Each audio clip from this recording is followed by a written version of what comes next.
Le magazine des jeunes entreprises à Taïwan, Graines de Business.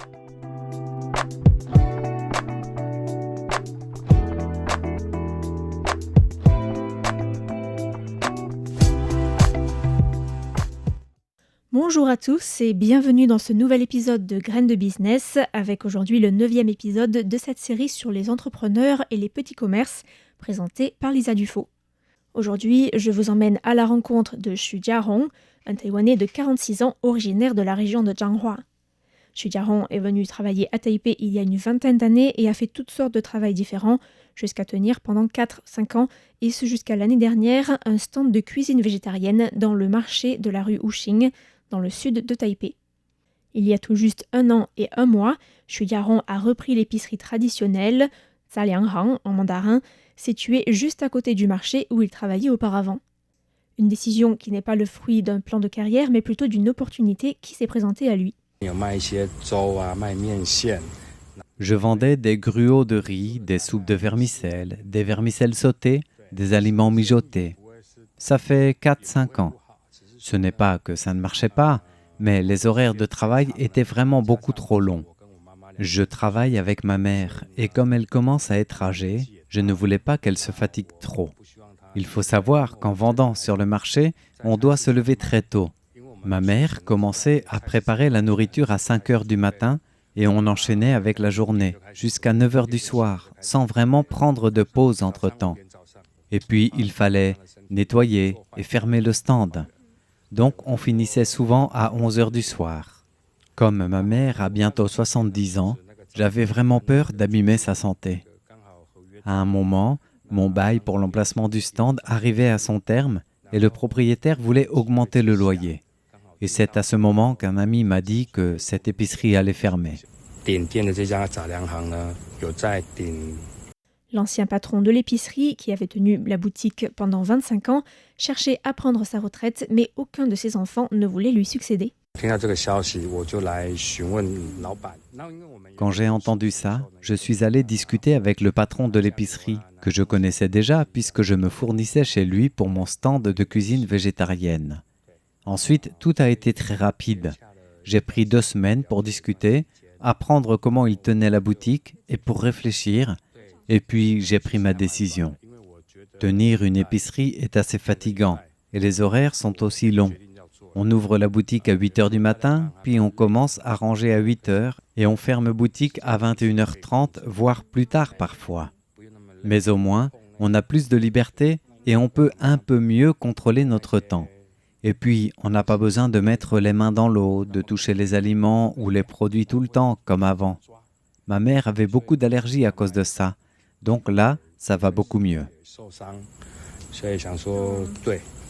L'épicerie existait déjà avant que l'ex-patron ne reprenne l'affaire, donc la boutique a déjà au moins 30 ans d'histoire. Il y a donc une large clientèle, qui plus est assez stable. C'est aussi cela qui a décidé Xu Jiahong à reprendre la boutique.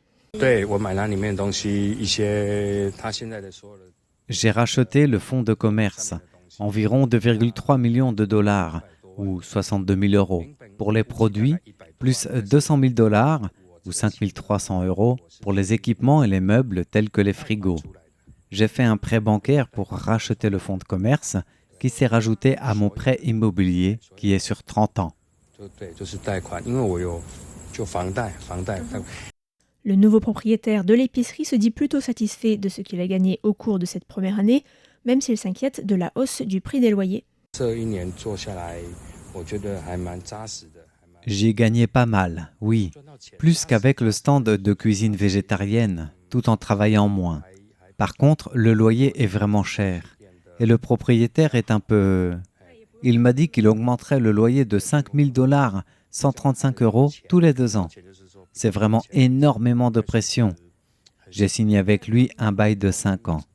Mais je négocierai de nouveau avec lui dans 5 et 10 ans, car j'ai appris après coup qu'il y a une législation qui régule les prix des loyers et qu'il n'a pas le droit d'augmenter le montant comme ça. Maintenant, je le sais, donc je ne me laisserai pas faire quand il s'agira de renégocier. Xu Jiarong explique que la marge sur les produits vendus en épicerie traditionnelle est généralement très faible et que la seule solution pour faire du chiffre d'affaires est de vendre en grande quantité. Il évoque également la concurrence avec le supermarché d'à côté, le PXmart, qui a ouvert il y a au moins 9 ans, à seulement 100 mètres de son épicerie. La marge dépend du type de produit. Les marges les plus faibles se font sur les produits de type conserve ou bocaux, avec une marge de 3 à 5 dollars seulement, environ 10 centimes d'euros. Tandis que les marges sont beaucoup plus importantes pour les produits de la mer séchés comme les crevettes, les calamars ou les noix de Saint-Jacques séchées, où il y a 20 à 30% de marge. Parfois, je vais faire un peu de repérage au supermarché d'à côté, le PXmart. En fait, il me suffit d'être un tout petit peu moins cher qu'eux et ça suffit. Et ce n'est pas difficile, car leurs prix sont vraiment chers. Par exemple, je vends les 600 grammes de haricots Mongo à 70 dollars, 1,88 euros, contre 83 dollars, 2,23 euros les 500 grammes au PXmart. J'ai donc l'avantage du prix. Le PXmart a beaucoup d'avantages. Ils vendent de tout et ont beaucoup de choix. C'est très grand et il y a l'air conditionné. Faire des achats là-bas est confortable.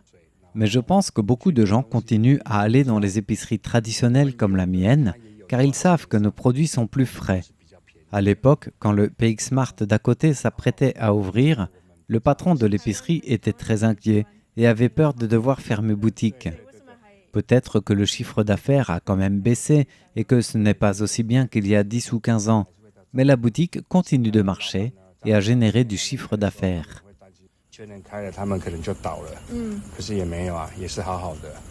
Xu Jiarong est aussi en compétition avec une autre épicerie traditionnelle qui se trouve à 140 mètres de lui, sur la rue principale du quartier, la rue Zhuangjing, et qui est ouverte depuis assez longtemps également. J'ai entendu dire qu'à l'époque, nos deux épiceries étaient dans une concurrence assez intense dans le passé. Mais par la suite, beaucoup de gens sont venus chez moi. Peut-être que l'attitude du patron de l'autre boutique n'est pas très bonne, qu'il manque d'enthousiasme et qu'il ne parle pas très bien aux clients. Beaucoup de gens qui étaient leurs clients avant viennent désormais chez moi et se sont plaints du patron de la boutique. Mais leur fils travaille aussi dans l'épicerie et fait beaucoup de livraisons pour fournir les restaurants, des stands de nourriture ou de boîtes repas. Donc, même s'ils n'arrivent pas trop à nous concurrencer au niveau du magasin, ils ont une clientèle professionnelle plutôt stable. Xu Jiarong explique que son plus gros défi est actuellement d'attirer une clientèle jeune dans une société taïwanaise où les gens qui cuisinent chez eux sont de plus en plus rares puisqu'il est rapide, pratique et peu coûteux de manger à l'extérieur à Taïwan. La plupart des clients sont des mères et des grands-mères, à partir de 40 ou 50 ans jusqu'à 70-80 ans. Mais ce n'est pas un problème, car je suis un enfant de la campagne, donc je parle très bien taïwanais. Et je crois que les clients aiment bien mon enthousiasme. Les jeunes sont plus rares, mais je travaille justement à attirer une clientèle plus jeune. J'ai repris la boutique il y a 1 an seulement, donc il y a encore beaucoup de changements que je veux apporter pour rendre le magasin plus agréable. Mais ça prend du temps. Avant, la boutique était pas mal en désordre, plus sale aussi, notamment en raison du fait que le patron était âgé et il n'avait peut-être ni le temps ni la force de trop s'en occuper. J'ai donc passé du temps à organiser et ranger un peu la boutique et je vais continuer à la rendre plus ordonnée et plus propre afin d'attirer davantage de clients jeunes. Je veux aussi me concentrer sur les achats sur Internet ou sur la livraison à domicile ou dans les restaurants, mais je manque de main-d'œuvre. Ma mère et ma femme m'aident au magasin et le matin, il y a aussi une dame qui vient pour aider à peser les produits. Donc, on est 4 pour l'instant. Attirer des clients jeunes et rendre ma boutique plus rangée et plus propre. Ce sont mes objectifs actuellement. Et faire de la livraison et vendre sur Internet. Mais je bloque au niveau de la main-d'œuvre. Je suis assez occupé car je fais beaucoup de livraisons. J'ai donc moins de temps pour m'occuper de la boutique ou pour faire des améliorations. Malgré cela, le propriétaire de la boutique a réussi à équilibrer les comptes assez rapidement après la reprise, en grande partie en raison du fait que la clientèle était déjà constituée. on est vraiment plus occupé à la période du Nouvel An et autour de la fête des bateaux dragons, car ce sont des fêtes où les gens aiment cuisiner à la maison et achètent beaucoup de choses. Le riz gluant, les feuilles, les crevettes séchées, le calamar, etc. Autour de la fête de la mi-automne, il n'y a pas vraiment de gros changements. J'ai réussi à équilibrer les comptes assez rapidement car la clientèle était déjà là. J'ai déjà gagné les 2 millions que j'ai empruntés. Actuellement, j'ai 2 enfants qui sont encore petits et qui sont encore à l'école primaire. Je vis assez frugalement pour pouvoir économiser pour eux. C'est mon objectif, car ce n'est pas facile d'élever 2 enfants aujourd'hui. Pour arrondir ses fins de mois et avoir un revenu supplémentaire, Xujiarong investit, comme beaucoup de Taïwanais, dans les actions en bourse qu'il achète et revend à court terme. J'achète et je revends des actions que je garde 2 semaines, 1 mois, ça dépend. Parfois on gagne et parfois on perd, mais au final c'est plutôt positif. En moyenne, je dirais que je gagne environ 100 000 $ par mois, près de 2 700 €. Pas mal de Taïwanais font comme ça, mais certains gagnent beaucoup plus et d'autres perdent. Mais Taïwan a vraiment une situation exceptionnelle liée aux semi-conducteurs et au boom de l'intelligence artificielle, qui ne pourrait pas exister sans Taïwan. Et je crois que cette tendance ne va pas changer.